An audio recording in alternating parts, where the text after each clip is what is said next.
Hello students, in today's session let us learn about climate change. So, what is climate change? Climate change is a change in the statistical distribution of weather patterns when that change lasts for an extended period of time, that is decades to millions of years. Climate change may refer to a change in average weather conditions or in the time variation of weather around longer term average conditions, that is more or fewer extreme weather events. Climate change is caused by factors such as biotic processes, variations in solar radiations received by earth, plate tectonics and volcanic eruptions.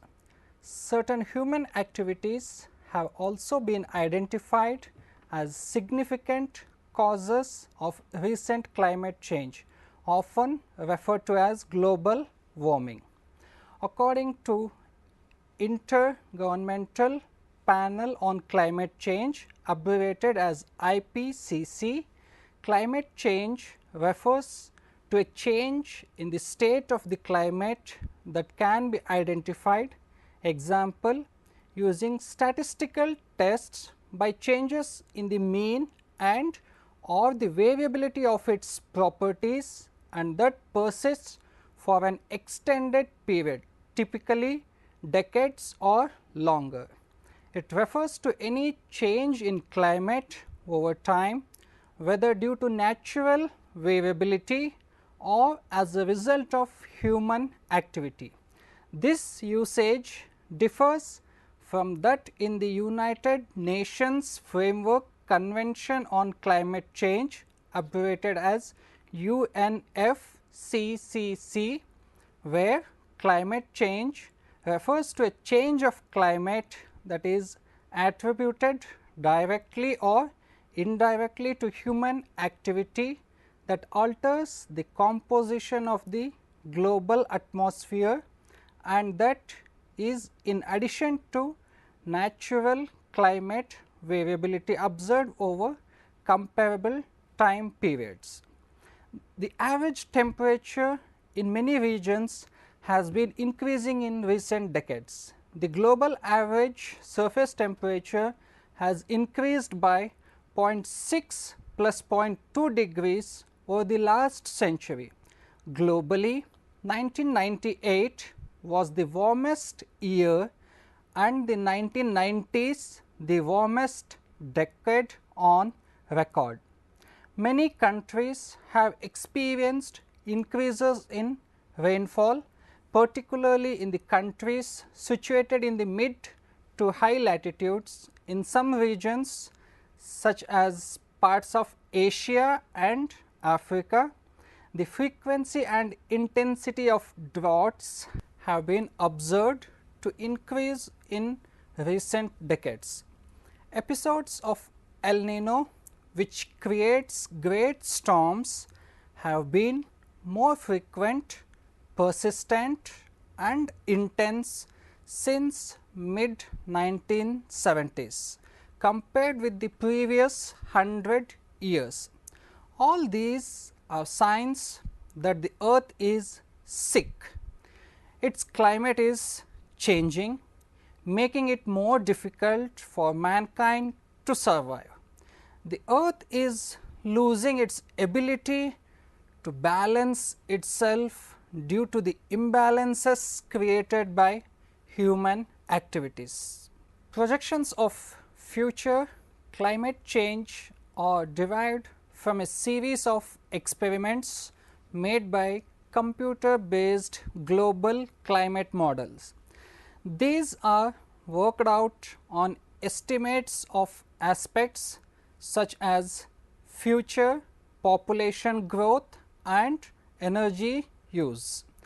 Climatologists of the Intergovernmental Panel on Climate Change have reviewed the results of several experiments in order to estimate changes in climate in the course of this century.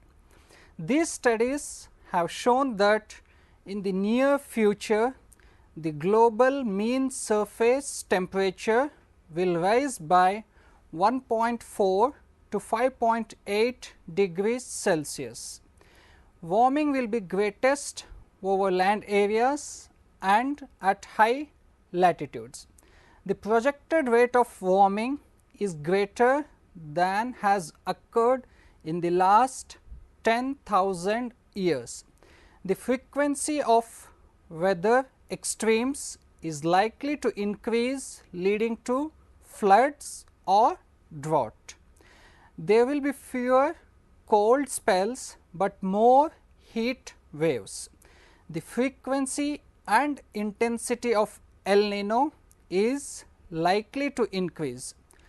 Global mean sea level is projected to rise by 9 to 88 centimeters by the year 2100. More than half of the world's population now lives within 60 kilometers of the sea. They are likely to be seriously impacted by ingress of salt water and by the rising sea.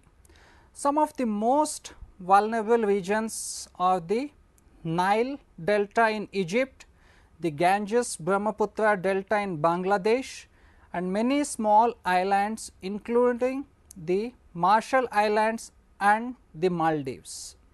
What are the impacts of climate change on human? Human societies will be seriously affected by extremes of climate such as droughts and floods. A changing climate would bring about changes in the frequency and or intensity of these extremes. This is a major concern for human health. To a large extent, public health depends on safe drinking water, sufficient food, secure shelter and good social conditions. All these factors are affected by climate change. Fresh water supplies will be seriously affected, reducing the availability of clean water for drinking and washing during drought as well as floods. Water can be contaminated and sewage systems may be damaged. The risk of spread of infectious diseases such as diarrheal diseases will increase. Food production will be seriously reduced in vulnerable regions directly and also indirectly through an increase in pests and plant or animal diseases. The local reduction in food production would lead to starvation and malnutrition with long term health consequences, especially for children. Food and water shortages may lead to conflicts in vulnerable regions with serious implications for public health. Climate change related impacts on human health could lead to displacement of a large number of people, creating environmental refugees and lead to further health issues. Changes in climate may affect the distribution of vector species, example mosquitoes, which in turn will increase the spread of diseases such as malaria and filariasis to new areas which lack a strong public health infrastructure. The seasonal transmission and distribution of many diseases that are transmitted by mosquitoes like dengue, yellow fever and by ticks like Lyme disease, tick-borne encephalitis may spread due to climate change. A task group set up by WHO, that is World Health Organization, has warned that climate change may have serious impacts on human health. Climate change will increase various current health problems and may also bring new and unexpected ones.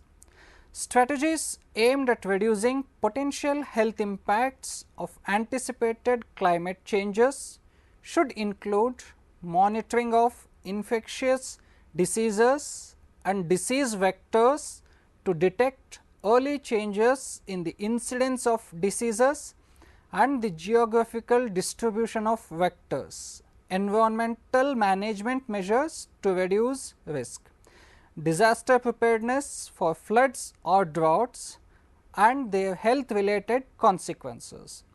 It will be necessary to create early warning systems and education for epidemic preparedness.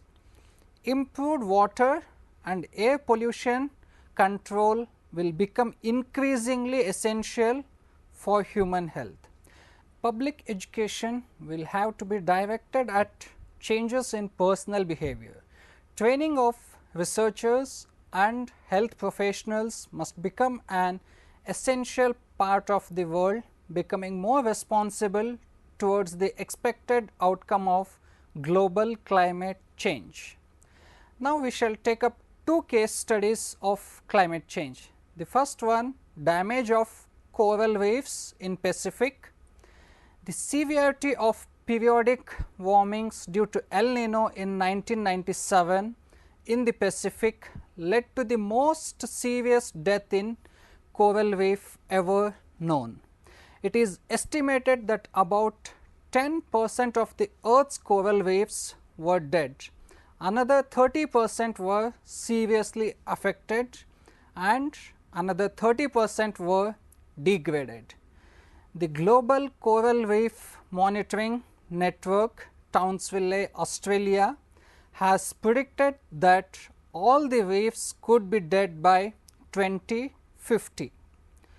The second case study, butterfly populations in the United Kingdom. Global warming is leading to an early arrival of butterflies in Britain. Scientists say that butterflies can now be spotted much earlier every year in the last 2 decades. Some, like the red admiral, can now be seen a month earlier than was the case in the mid 1970s. Others, like the peacock and the orange tip, are appearing between 15 and 25 days earlier than in the past. Future rise in temperature is likely to have a detrimental effect on these butterflies. Some butterflies which need cooler temperatures might suffer. Hope you have got a good insight on climate change. Until we meet again, bye.